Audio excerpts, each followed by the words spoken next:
Sa nakaraan natin na video ay natapos tayo kung saan sumuko na ang leader ng Spirit Dog Gang sa kamay ng ating bida. Maging ang buong Spirit Dog Gang ay sumuko na rin at kanilang kinilala ang ating bida na ang kanilang bagong boss ng kanilang gang.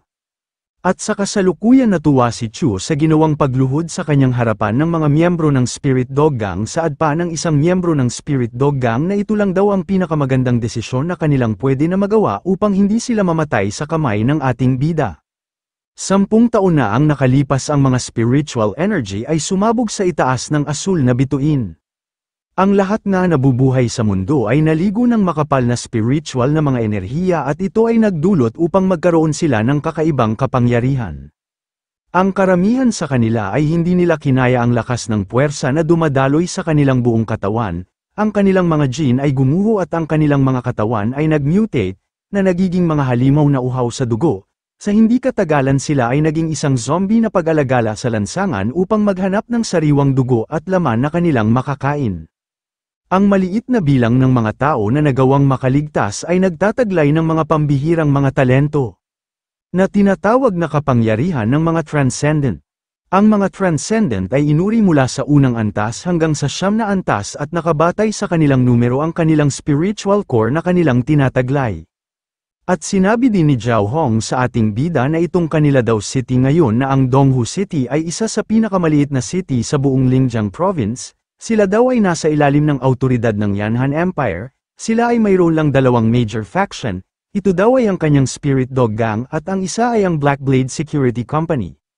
At sinabi din niya sa ating bida na iyon lang daw ang lahat at magtanong lang daw ito sa kanya kung mayroon pa itong gustong malaman mula sa kanya.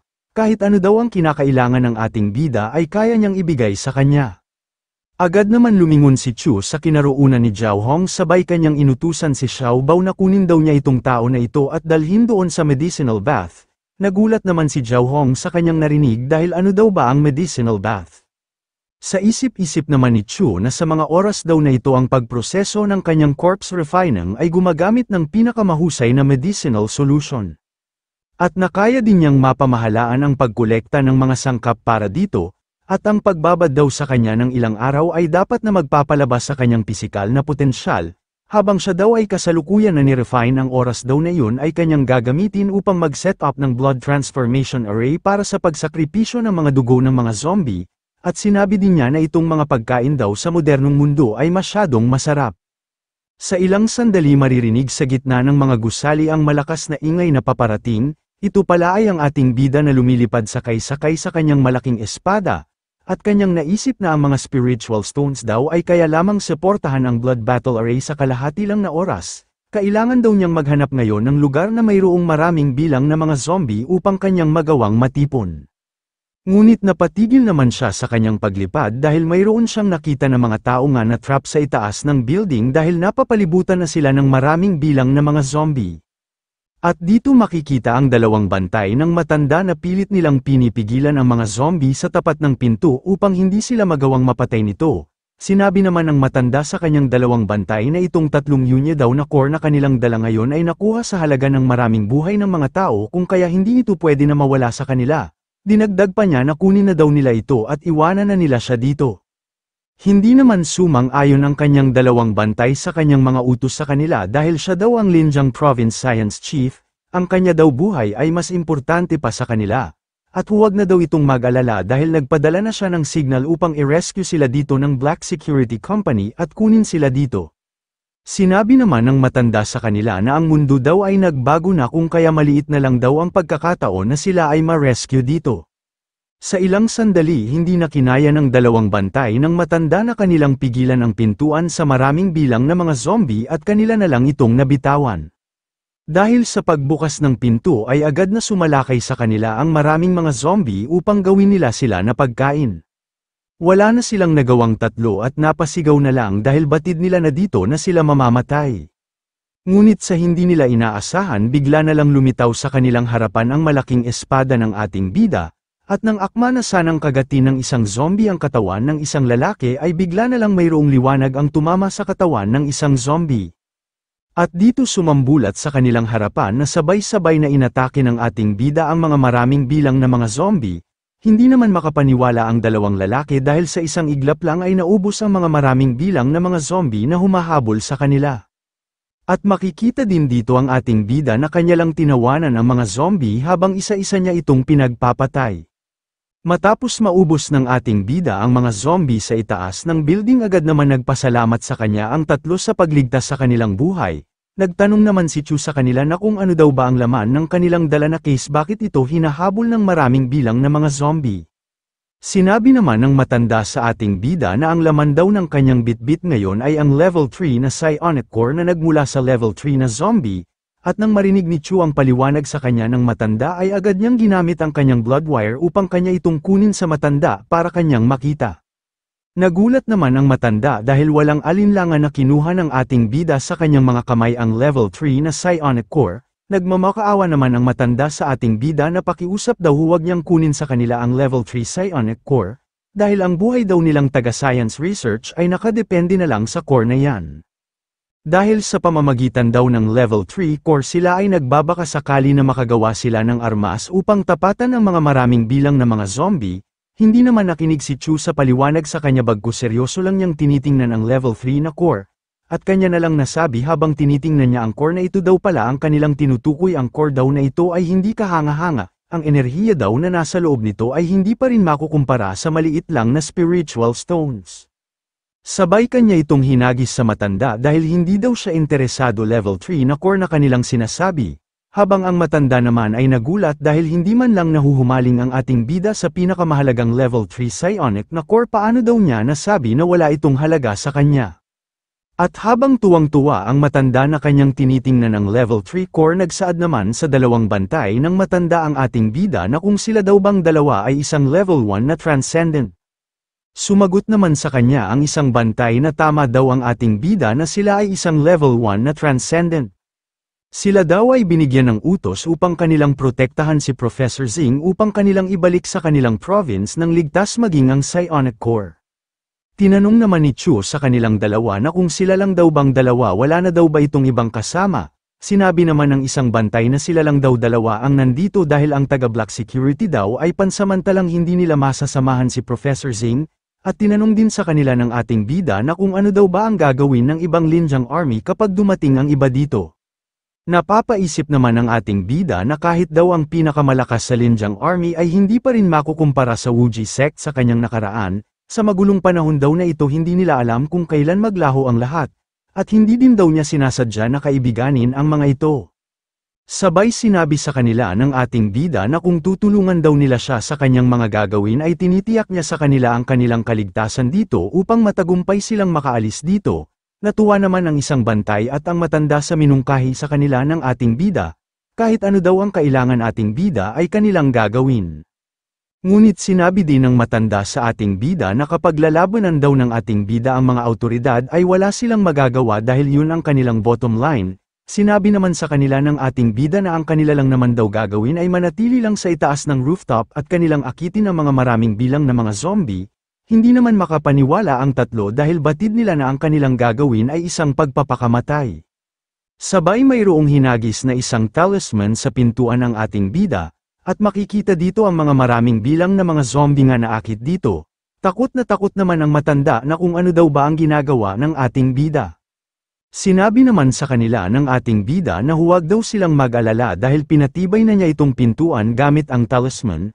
Itong mga zombie daw na ito ay hindi nila itong magawang masira, manatili lang daw sila dito at babalik din siya sa kanila maya-maya.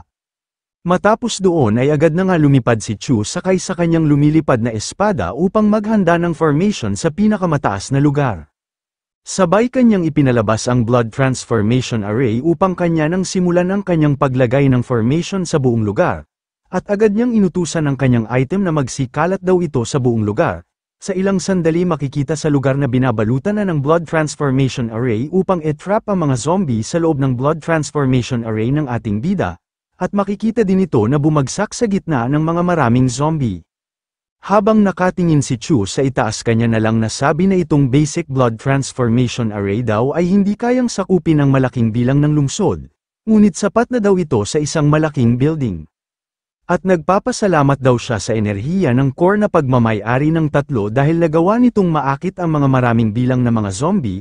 Malaking tulong daw ito sa kanya dahil hindi na niya kinakailangan ng maraming oras sa pagsisikap na kanyang tipunin itong mga zombie sa buong bayan. Matapos doon ay agad na bumalik si Chu sa itaas ng rooftop kung saan naghihintay sa kanya ang tatlo. Sabay pinalabas ni Chu sa kanyang isang kamay ang kanyang blood steel wire dahil ang lahat daw ay nakahanda na oras na daw upang umalis sila dito. Makikita naman ng dalawa na mayroong masamang tingin sa ating bida na takot dahil inaakala nila na papatayin sila ng ating bida. Nagtanong naman sa kanila ang ating bida na kung ano daw ba ang masama dito, wala daw ba itong tiwala sa kanya. Nagulat naman ang isang lalaki dahil nakangiti lang ang matanda na kanyang sinabihan ng ating bida na sasama daw sila sa kanya. Saad pa ng matanda sa kanyang dalawang kasama na ayos lang daw sa kanya na sumama sa master dahil kapag mayroon daw itong masamang balak itong master sa kanila ay kanina pa niya ito ginawa sa kanila at hindi na kailangan na gumamit ng iilang trick para lang patayin sila. Ngunit napasigaw naman ng tatlo dahil walang alinlangan na panuluputan sila ng blood steel wire ng ating bida upang silang tatlo ay sabay na kanyang itali. Matapos doon ay agad na lumipad ang ating bida bitbit ang tatlo nga nakatali sa kanyang blood steel wire at napasigaw na lang ang tatlo dahil sa labis na takot na baka mahulog sila galing sa itaas. At lumipas ang ilang sandali lumapag na nga si Chu sa lupa.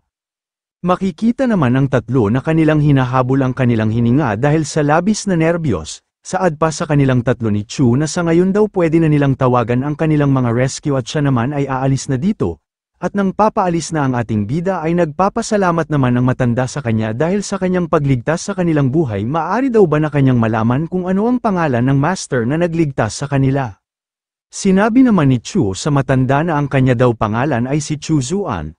At nang umalis na ang ating bida sakay sa kanyang lumilipad na espada, ang tatlo naman ay hindi pa rin maalis ang kanilang tingin sa tao nga nagligtas sa kanilang buhay.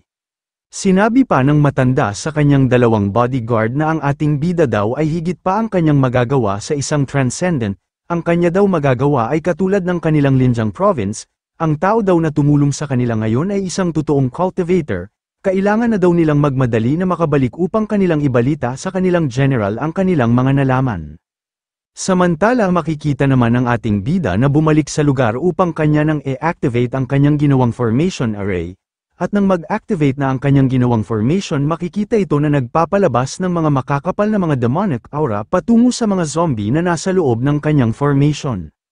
Dahil doon napasigaw na lang ang mga zombie dahil dahan-dahan na hinigop ng demonic aura ang kanilang mga dugo, at sa ilang sandali makikita ang mga balat ng mga zombie ay naging tuyo dahil hinigop ng demonic aura ang mga dugo nito at ang laman.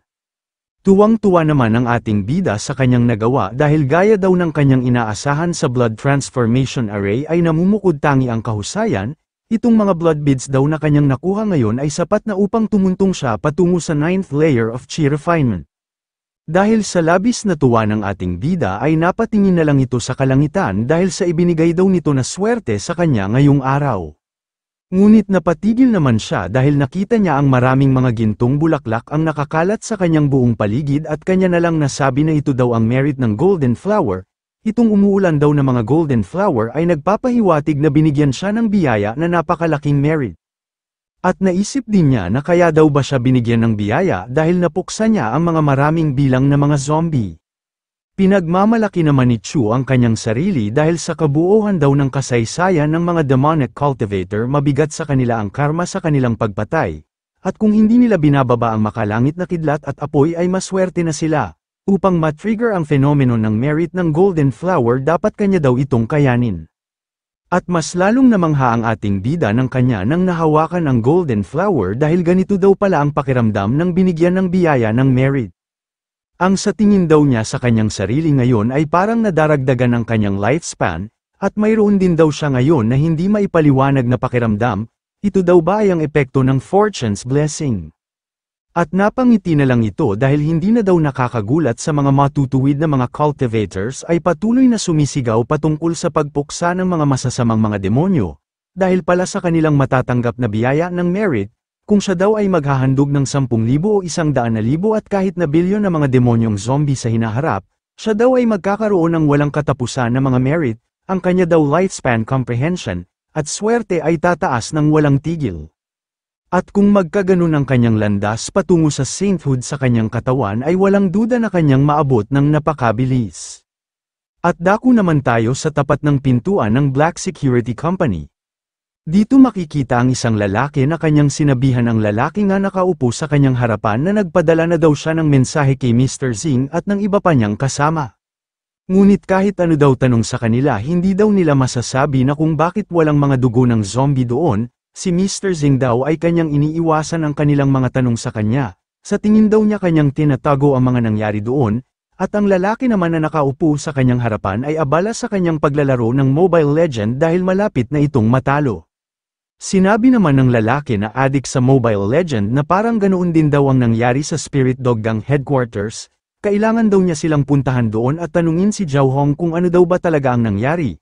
Nagulat naman ng lalaki dahil bakit pa daw siya ang pumunta doon. Si Zhao Hong daw ay isang transcendent, hindi daw siya bibigyan ng kakaunting pansin ni Zhao Hong pag siya ang pumunta doon. Sinabi naman ng lalaki habang abala pa sa paglalaro na ang kanila daw security company ay suportado ng Linjiang Army, paano naman daw maglakas ang mga aso na yun na baliwalain sila. At sinabi din niya na sa pagdating daw ng mga reinforcement na mga hukbo ng Linjiang Army, itong buong Donghu City ay hawak na nila sa kanilang mga kamay. Ang lalaki pala na ito ay si Wang Gangjian ang Black Security Company boss. At matapos doon dako naman tayo sa isang lamesa na mayroong maraming mga masasarap na mga pagkain, tuwang-tuwa naman na nagmamadali ang mga bagong alagad ng ating bida na kanilang pinaghahanda ng pagkain ang kanilang boss ng hapunan. Natuwa naman ang ating bida sa pagsilbi ng mga tao na ito sa kanya, dahil mayroon din palang pakinabang ang kanyang pagpapanatiling buhay nitong mga ito sa kanya. Kung tutuusin ang mga yin corpses ay hindi kaya ang ganitong tumpak na mga trabaho, ang pagkakaroon daw ng karanasan ng labis na kasiyahan sa biyaya ng merit, kailangan daw niyang hindi pumatay ng mga inosente na mga tao, kailangan hindi daw niya labagin ang mga alituntunin na ito. Nagulat naman ang dalawang tauhan ng ating bida dahil nagsaad sa kanila si Chu na tapos na daw siyang kumain kung kaya maupo daw sila sa kanyang harapan at kumain. Dahil sa minungkahi sa kanila ng ating bida ay tuwang-tuwa ang tatlo niyang tauhan na halos kumikinang na ang mga mata at ang isa naman ay maiyak-yak dahil ang kanila daw bagong boss ay madaling lapitan, ganap daw siyang iba kumpara noong una nila siyang nakita, siya daw ay 10,000 mabuti kumpara kay Zhao Hong. Sa ilang sandali wala nang ang sinayang na oras ang tatlo at agad nilang nilantakan ang mga pagkain sa kanilang harapan, at habang pinupulot nila ang pagkain sa plato may isa namang piraso nito ang nahulog, at nang nasa sahig na ito ay agad itong nahati sa dalawa at makikita natin na ang laman pala nito ay isang demonic worm. Sa isip-isip naman ng ating bida habang kanyang tinitingnan ng tatlo na kumakain sa kanyang harapan, ay kanya na lang nasabi na bagamat ang mga nabubuhay daw ay hindi loyal kumpara sa kanyang alagad na zombie, basta kumain lang daw sila ng kanyang ginawang lason, wala na daw siyang kailangan na alalahanin sa mga miyembro ng Spirit Dog Gang kapag sila ay magtangka na tumakas sa kanya. Matapos doon ay naglakad na nga si Chu papunta sa kanyang nirefine na si Zhao Hong, at nang nakarating na siya kung saan nirefine si Zhao Hong ay kanya na lang nasabi na matapos daw niya siyang binabad dito nang napakatagal dapat daw na hindi siya bibigwin nito. Matapos ma-refine si Zhao Hong ay agad niya itong inutusan na umahan na siya sa kanyang matagal na pagkakababad, agad din naman tumayo si Zhao Hong upang makaalis na sa kanyang kinaroroonan. At naglakad na nga ito sa harapan ng ating bida at makikita sa kanyang buong katawan na ito ay umuusok katulad ng iniisip nito, at makikita ang isang kamay nito na naging isang malaking kuko na masyadong matulis. Tuwang-tuwa naman si Chu nang kanyang nakita ang isang kamay nito dahil ito daw ay isang innate magic weapon. Ngunit agad naman itong lumapit sa ating bida na nanlilisik ang kanyang mga mata. Si Chu naman ay hindi man lang natinag sa pananakot sa kanya nitong bagong bangkay na kanyang alagad, sabay kanya itong sinabihan na isa daw itong agresibo na traidor na bangkay, at agad niya itong pinakitaan kung sino sa kanila ang mas nakakatakot, dahil hindi pa daw niya alam kung gaano kataas ang langit at gaano kalalim ang lupa, at sinabi din sa kanya ng ating bida na hindi pa daw ito marunong lumuhod sa kanyang harapan. Dahil sa ipinakita sa kanya ng ating bida ay agad itong pinapawisan na nakayuko at nagbigay ng paggalang sa kanyang master. At agad naman pinalabas ni Chu ang kanyang low-grade magical tool na ang Corpse Nurturing Tower. Sabay kanyang tiningnan ang mga kasanayan nito at kanyang nakita na ang kanyang bagong alagad ngayon ay isang high-grade na level 7 na Corpse Soldier, ang kanyang innate spell ay Golden Light Divine Blade Spell Corpse Roar Art, At matapos binasa ng ating bida ang kanyang mga kasanayan ay kanya itong sinabihan na magaling daw ang kanyang mga talento, talaga daw na hindi niya siya binigo para dito. Sabay kanyang hinawakan ang ulo nito at kanyang binigyan ng pangalan, simula daw ngayon ang kanya ng pangalan ay si Xiaolong.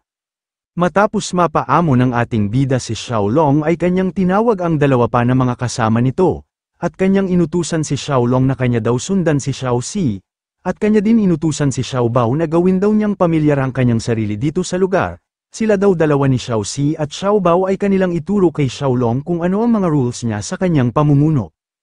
At dako naman tayo sa labas ng Near Grand Hotel, makikita dito ang lalaki kanina na nanggaling sa Black Security Company na nagmamasid sa labas ng hotel, at ito ay labis na nagtataka dahil bakit masyado daw tahimik dito sa labas ng hotel. Ang Spirit Dog Gang daw ay hindi naman ganito noong nakaraan. Ngunit napatingin naman siya sa kanyang unahan dahil mayroon siyang kakaiba nga nakita at halata sa mukha nito na pinapawisan at labis nga nagulat. At napasigaw na lang ito dahil kanyang nakita ang tatlo na mga alagad ng ating bida kasama ang mga malaking aso. Sigaw sabi pa ng lalaki na itong mga ito daw ay mga high-level zombie at ang mas lalo pa daw nakakagulat ay tatlo pa ito na nagsama-sama, at maging ang mga alagang aso ni Zhao Hong ay naging alipin nitong tatlong high-level zombie. Sa tingin daw niya si Zhao Hong ay patay na ngayon, ang buong Spirit Dog Gang ay na-wipe out ng tatlong high-level zombie. Napansin naman ni Xiaolong na mayroong tao sa kanilang unahan ang nakamasid sa kanila. Maging ang lalaki na nanggaling sa Black Security Company ay natakot dahil nakita daw siya ng isang high-level zombie. At agad naman nagpakawala si Xiaolong ng kanyang killing intent upang patayin ang lalaki na nagmamasid sa kanila. Ang lalaki naman ay napasigaw na lang dahil sa ngayon daw ay mamamatay na siya. Agad naman hinawakan ni Xiaoxi ang balikat ni Xiaolong at kanya itong pinigilan sa kanyang binabalak. Pinaalala pa ni Xiaoxi kay Xiaolong na kabilin-bilinan daw sa kanilang master na huwag silang pumatay kahit sino kapag walang utos sa kanila ng kanilang master. Dahil doon ay wala nang nagawa si Xiaolong kung hindi hayaan ang lalaki na nanggaling sa Black Security Company na makaalis sa lugar. Habang mabilis na pinatakbo ng lalaki ang kanyang sasakyan, nagtataka naman siya dahil bakit huminto daw sa paghabol sa kanya ang high-level zombie. Sa kinaroroonan naman ng ating bida makikita ito na kanyang tinitingnan ang kanyang mga naipon na mga blood orbs noong nakaraan at sa ilang sandali ikinultivate na nga ng ating bida ang mga maraming blood orbs na kanyang naipon.